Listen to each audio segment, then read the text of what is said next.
Saya katakan demikian, mengapa? Karena Anda semua, para Emmauser ini, adalah orang-orang yang kesehariannya itu sudah punya tugas. Masing-masing punya tugas, masing-masing punya kesibukan.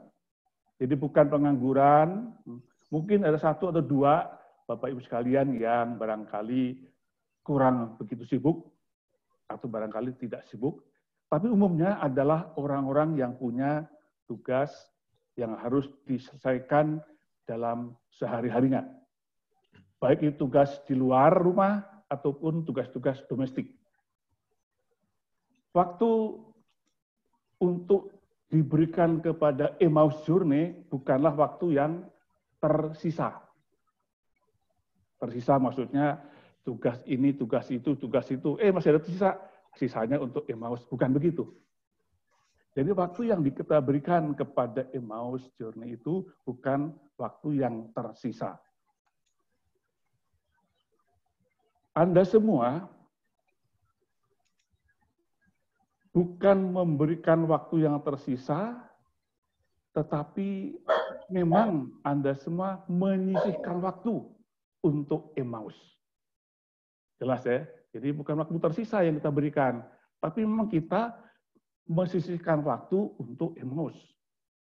Jadi dengan demikian saya katakan, seperti yang saya katakan di depan tadi, Anda semua orang yang kuat, orang yang teguh. Karena dalam kesibukan sehari-hari yang padat, memang ada yang kurang padat, tetapi Anda masih punya waktu, masih bisa menyisihkan waktunya untuk Emmaus. Bukan waktu sisa. Inilah yang kemudian saya berani mengatakan Anda semua adalah orang yang teguh, orang yang kuat. Kalau orang yang banyak waktu, ya kapan saja bisa nongkrong, bisa ngobrol, biasanya kemudian kurang menghargai gitu.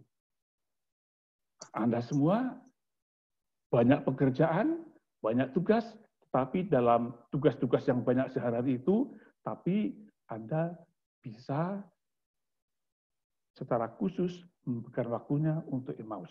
Orang yang pengangguran, banyak waktu, barangkali tidak lagi menghargai waktu. Sekali lagi saya katakan Anda semua orang yang teguh, orang yang kuat, karena seperti itu. Nah berikutnya, sebagai orang yang sudah kuat, sudah teguh, saya ingin membawa Anda semua supaya yang makin teguh, makin kuat begitu. Dan caranya, seperti saya katakan tadi, hal yang mudah, yang sederhana, yang seringkali saya katakan. Yakni pertama, Anda semua diajak untuk bersedia mengeluarkan hal-hal negatif dalam diri kita. Hal-hal negatif dalam diri kita dikeluarkan. Hal-hal dalam diri kita yang negatif ini bisa menghalangi kita menghargai waktu, menghalangi juga relasi kita dengan sesama, menghalangi relasi kita dengan Tuhan.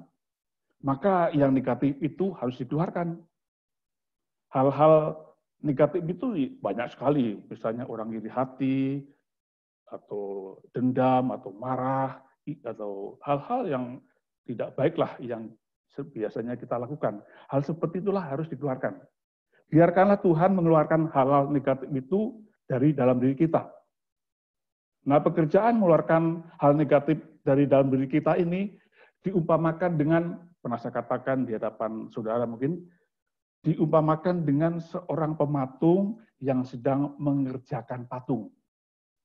Jadi mengeluarkan hal-hal negatif dari diri kita diumpamakan dengan seorang pematung membuat patung. Patung dari kayu. Patung dari kayu harus diolah, dipotong, dipahat, diukir, lalu bagian-bagian yang tidak diperlukan disingkirkan, dikeluarkan. Dan keluar dalam bentuk serpihan-serpihan kayu. Kita bisa membayangkan bagaimana orang itu memahat kayu, lalu hasilnya nanti seperti yang diinginkan oleh si pematung itu. Nah, seringkali Sebatang kayu itu yang sedang dikerjakan oleh pematung, pematung itu adalah Tuhan.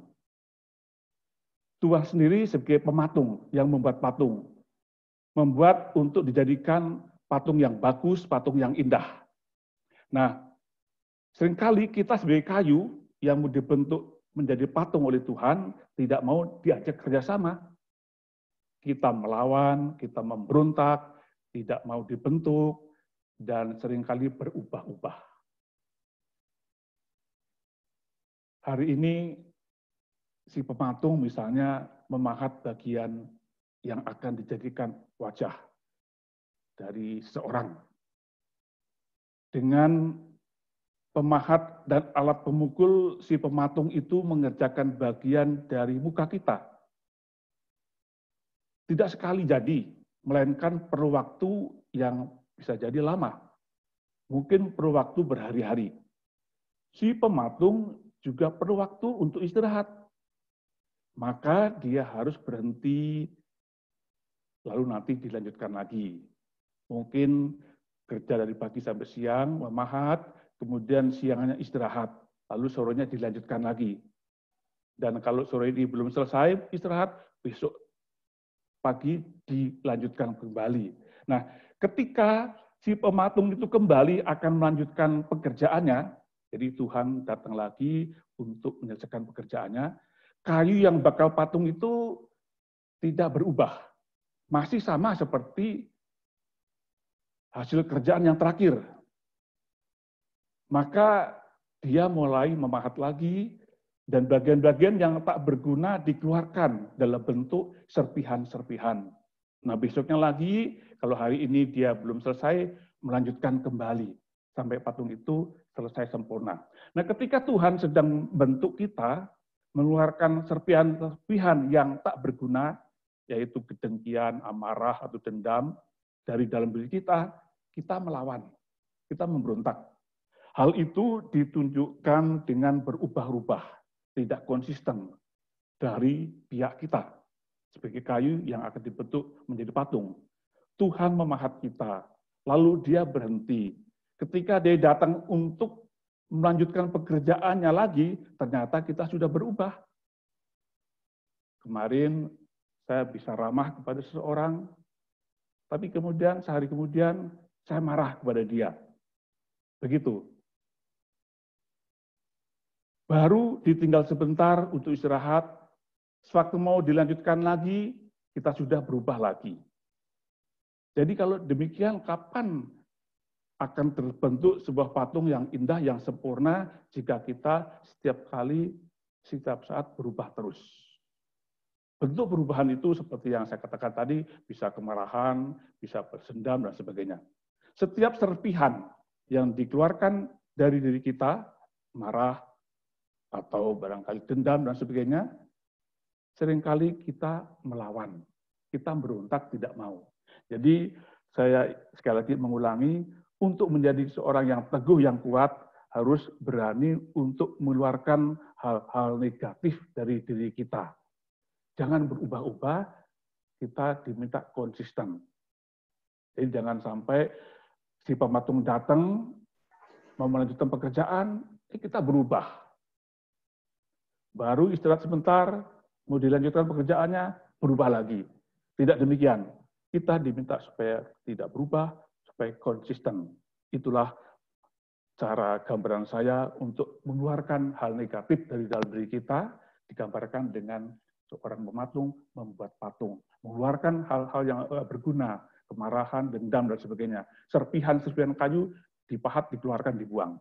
Akhirnya terbentuk sebuah patung yang indah, kalau kita konsisten tidak berubah-ubah. Berikutnya, yang kedua. Jadi jelas tadi, pertama kita diminta supaya bersedia mengeluarkan hal-hal negatif dari dalam diri kita. Kemudian yang berikutnya, ini saya kira juga hal yang biasa saja, tapi saya kira penting untuk diulangi lagi. Kita mengakui bahwa kita ini orang-orang berdosa.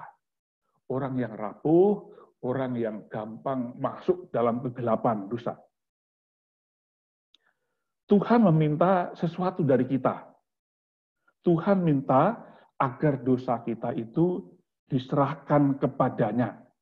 Tampaknya mudah. Jadi Tuhan minta, mari dosamu bawa ke sini. Serahkan kepada saya. Nampaknya mudah, tapi dalam prakteknya ternyata tidak mudah. Kita semua adalah orang berdosa.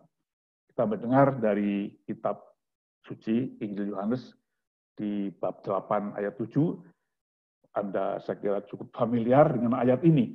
Barang siapa di antara kamu tidak berdosa, hendaklah ia yang pertama melemparkan batu kepada perempuan itu.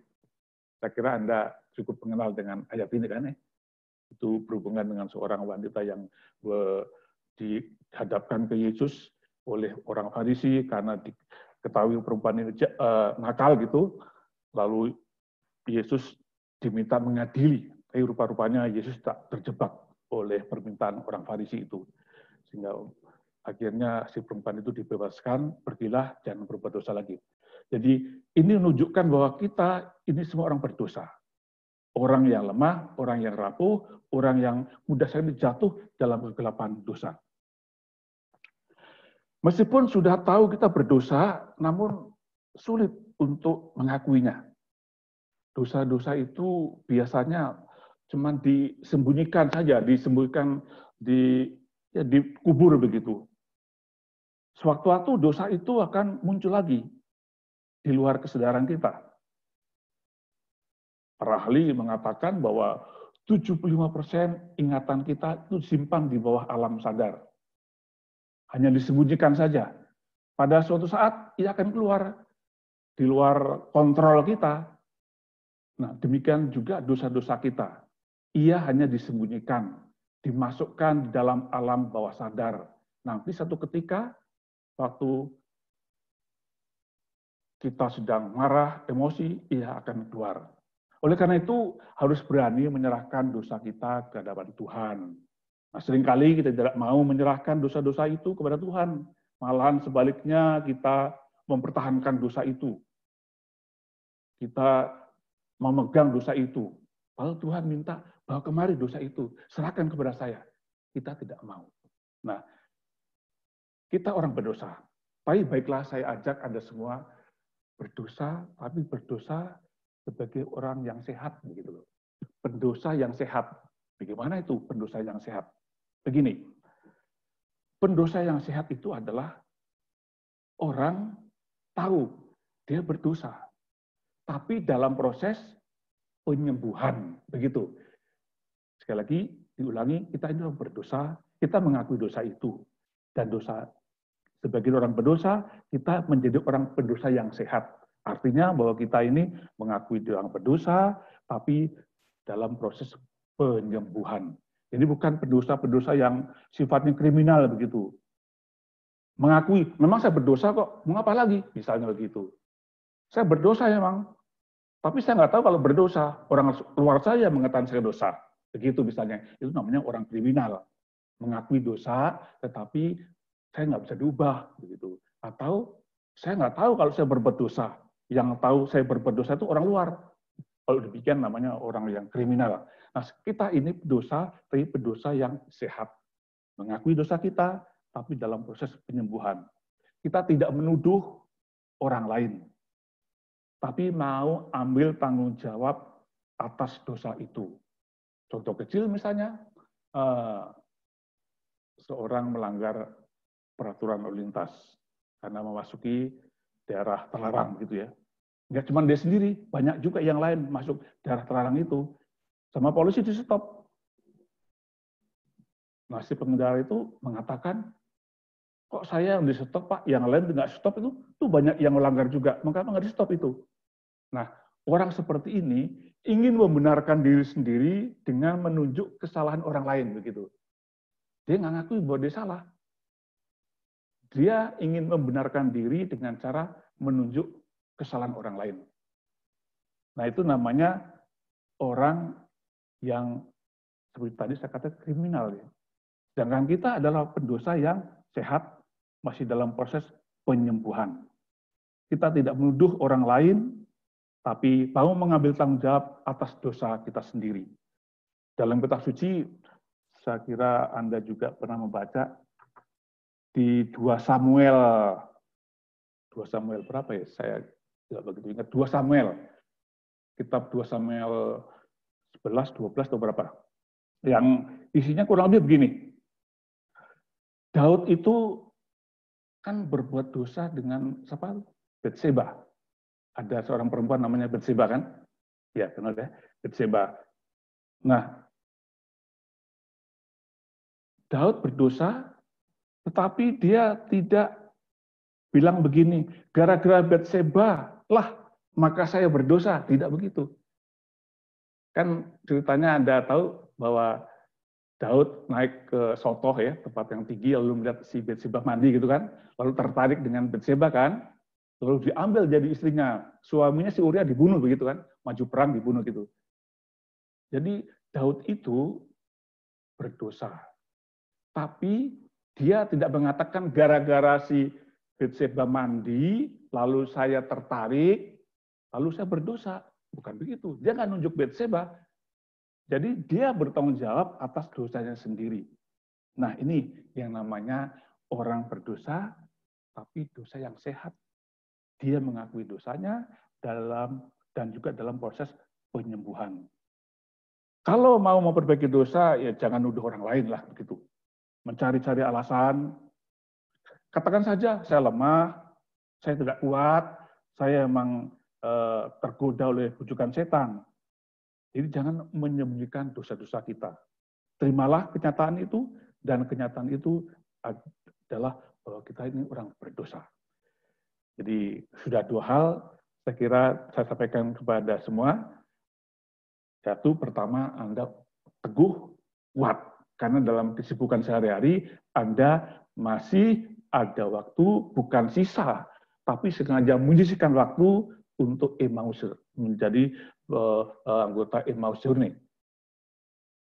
Itu menandakan orang yang kuat, orang yang teguh. Nah, orang yang kuat, yang teguh ini, saya ingin perkuat lagi dengan, saya katakan tadi, pertama adalah bersedia mengeluarkan hal-hal negatif dari dalam diri kita.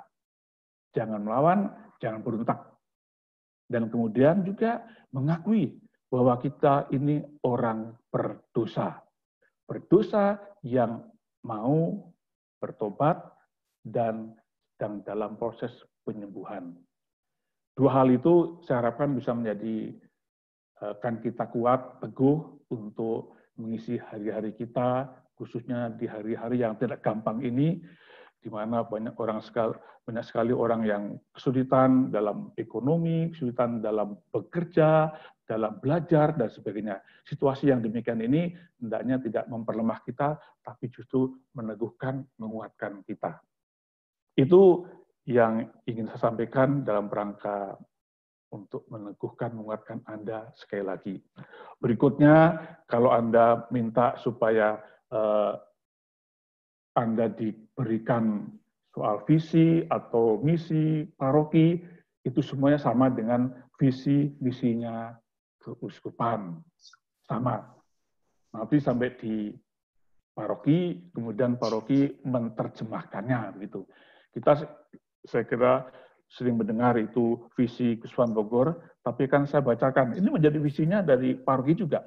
Begini bunyinya, Keuskupan Bogor menjadi komunio dari aneka komunitas basis yang beriman mendalam, solider, dialogal, memasyarakat, dan misioner. Begitu isi misi dari Keuskupan Bogor yang akan kita capai begitu. Nah, bagaimana mencapainya itu antara lainnya kita menghadirkan kerajaan Allah dengan mengabdikan diri secara aktif dalam meningkatkan keimanan dan martabat manusia melalui pemberdayaan semua potensi yang kita miliki. Jadi antara lain Anda menjadi anggota Emmaus Journey, di situ juga Anda ingin mengabdikan diri secara aktif dalam meningkatkan keimanan kita, juga mengajak orang lain supaya orang lain juga akhirnya tumbuh imannya. Begitu. Bagaimana suara saya masih jelas ketangkap ya? Jelas, Romo. Ya, baik. Lalu berikutnya, ini yang terakhir saya kira, ya paroki kita itu Ya, maksud saya gereja kita itu sekarang kalau menurut saya memang dihantam kiri kanan terus ya, dihantam kiri kanan terus. Dan bukan kebanyakan, ada hantaman itu dari diri sendiri. Contoh konkretnya adalah bagaimana itu orang-orang tertabis terlibat dalam skandal, gitu ya. Anda dengar kan ya, skandal seks, apakah itu yang berbeda jenis kelaminnya atau yang sama misalnya. Jadi kita dihantam gitu, dihantam kiri kanan, baik dari luar ataupun dari sendiri, dari dalam sendiri. Nah seperti ini memang bisa melemahkan, bisa membuat kita goyah. Nah kalau pemimpinnya begitu, bagaimana nanti umatnya, begitu kan? Jadi hantaman seperti ini, saya ajak Anda semua tidak sampai terpengaruh lah. Betul bahwa ada satu dua yang memang berperilaku yang buruk, tapi jangan kemudian mukul rata gitu. Banyak imam, banyak biarawati yang mengabdikan diri 100% di daerah yang sulit, daerah yang berbahaya, bahaya karena perang, bahaya karena penyakit, bahaya karena nggak ada makanan. Banyak orang-orang terjun di tempat itu. Jangan sampai mereka itu dirusak hanya gara-gara ya satu dua perilaku yang tidak baik. Saya kira ini menjadi hal yang nyata di depan mata kita. Tidak banyak, tapi karena itu dilakukan oleh orang-orang yang diharapkan menjadi contoh, ya akhirnya akibatnya ya besar sekali gitu. Bukan saja orang-orang tertabis, ya orang-orang sekitarnya juga, seperti yang terjadi di Partai Herculanus, ya, di mana itu pembina apa tuh, Purta-Altat, Istinar, ya itu bertahun-tahun itu tanpa diketahui. Jadi hal seperti itu bisa merusak. Saya harapkan Anda tidak termakan begitulah ya. Kalau sampai termakan, artinya kita kalah begitu. Itu hanya sekedar untuk apa yang memberi peringatan kepada kita semua gitu. Dan ini bisa menimpa siapa saja. Kalau tertabis, bukan tertabis ya, orang-orang yang punya kedudukan atau orang biasa, itu bisa menimpa mereka semua, termasuk kita juga. Jadi kita harus waspada, harus hati-hati. Oleh karena itu, dua hal tadi, bersedia mengeluarkan hal negatif dalam diri kita, bersedia mengaku kita berdosa dan ingin bertobat, itu menjadi satu hal memperkuat diri kita, supaya teguh, supaya kuat. Demikian, Bapak Ibu sekalian, renungan atau apa saja yang bisa saya sampaikan, semoga ini berguna untuk pertumbuhan iman kita. Shalom, Tuhan memberkati kita semua. Iya, terima kasih Romo. Pak Agus, silakan. Oh iya, Bulana dulu aja. Oh iya, oke. Terima kasih banyak Romo Markus Lukas, sangat bagus banget. Yang terakhir itu saya ingat beberapa hari yang lalu putri saya yang sudah menikah, dia tinggal dengan suaminya di Jepang. Dia kasih dari medsos, dia screenshot, dia kasih, maksudnya dia minta penjelasan. Kenapa mah ini kok bisa begini? Ini kan pastor, ya saya bilang pastor juga manusia gitu. Jadi memang ini tugas kita. Dan mungkin secara umum adalah Emmauser ya, yang untuk bisa memberikan contoh yang baik dalam hal yang kecil dulu, mungkin yang besar nggak bisa. Tapi kalau untuk mengcounter pertanyaan ini, ya saya hanya bilang bahwa nggak semua Romo dibiarkan begini. Karena anak saya bilang, kenapa pastor udah begini dibiarkan? Karena dia mendapat data dari kawannya bahwa ini pastor ini masih bertugas di sana, di sini. Akhirnya saya teringat ada satu Romo yang di Jakarta, di KAJ, saya bilang, enggak, ini Romo ini sudah di istilahnya apa, sudah tidak boleh bertugas, saya bilang gitu. Jadi dengan jawaban itu anak saya merasa plong, karena dia bilang, aku Katolik loh, tapi aku gimana bisa menjawab pertanyaan teman-temanku, nih Romo kamu, pastor kamu seperti ini, gitu loh Romo. Jadi at least dari diri kita dulu, terutama kawan-kawan Emmauser dan saya juga yang harus memberi contoh yang baik, supaya orang bisa melihat loh, bahwa inilah iman Katolik yang kita anut gitu. Dan tadi saya hanya mau menekankan apa yang disampaikan oleh Romo Markus, bahwa kita Emmauser itu diminta untuk mengeluarkan hal-hal negatif dari dalam diri kita, dan kita konsisten, supaya kalau sudah dikeluarkan hal-hal negatif tersebut, kita konsisten tidak berubah lagi. Dan kemudian kedua, menyerahkan dosa kita pada Tuhan. Jangan disimpan di alam bawah sadar kita. Itu dua hal yang saya catat, dan bagus sekali Romo, pesan dan harapan Romo sangat meneguhkan kami ya, dan semoga saja ini akan memperkuat kami ke depannya ya, walaupun mungkin dalam hari-hari terakhir ini banyak gonjang-ganjing ya di sekitar kita, mungkin karena masalah waktu ya, masalah hubungan relasi satu sama lain, dan semoga aja kita semua makin menyadari bahwa hal-hal negatif itu kita buang deh. Perasaan iri, perasaan yang mungkin menghakimi, kita kasih kesempatan juga untuk kawan kita berubah gitu. Itu yang dari saya, Romo. Mungkin Romo mau membuka waktu untuk Emauser bertanya atau bagaimana, Romo?